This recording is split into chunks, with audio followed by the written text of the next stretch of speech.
Another video about uni? What? But this is something I have been thinking about a lot lately. It's something I was talking about the other day with a friend who's currently on her spring week.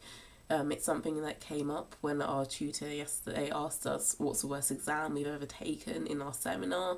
It's yet another example. The editor of History Today came to give a lecture to the history students here, and part of what he talked about was why should you study history. Before I go any further, I feel like I should just say that I know I am very lucky to be at university. Even looking around the world, the number of especially girls who don't even get a primary school education, and I went to primary school, I went to a really good secondary school, I'm now at a good uni, and so that is something that I really should take into account.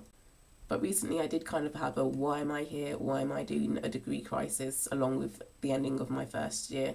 And that's for several reasons, one of which is obviously the £27,000. In the UK, we obviously are more fortunate compared to countries like America. You don't actually have to pay that £27,000 up front. Once you start earning £21,000 a year, that's when you start paying off a percentage of your salary to pay off your tuition fee and also to pay off your loan. But it used to be that a 3-year degree cost £9,000, and it's only been a few years ago that the tuition fee just tripled. So that's obviously really frustrating, expecting that you're going to pay this amount for university and to have it going up that much. But I think the biggest thing of why I was asking myself this is the combination of exams and jobs. Through the school system, it is very much exam based, and well, I'm sure that the UK isn't unique in this, but there's this kind of frustration, like all of a sudden the goal was always get into uni. Why am I learning this? Because it might be an exam. Why do I need to pass the exam to get into uni? And now all of a sudden it's, well, I'm at uni now, what's the next goal? To get a job. But now obviously just having a degree isn't enough.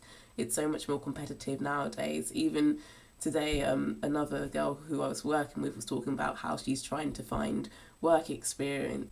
And obviously learning for the sake of just knowing more about the world around you is and should be fulfilling. But as a girl in my seminar said, it is very hard to get out of the is this on the exam mentality. And going back to having the editor of History Today speaking to us, and he said, you should study history because it's interesting. And it felt like a relief to actually hear someone say that, because that is why I study history. But obviously, in terms of such a competitive job market now, you have to have other justifications for it. You have to talk about how it teaches you research skills and all these other skills.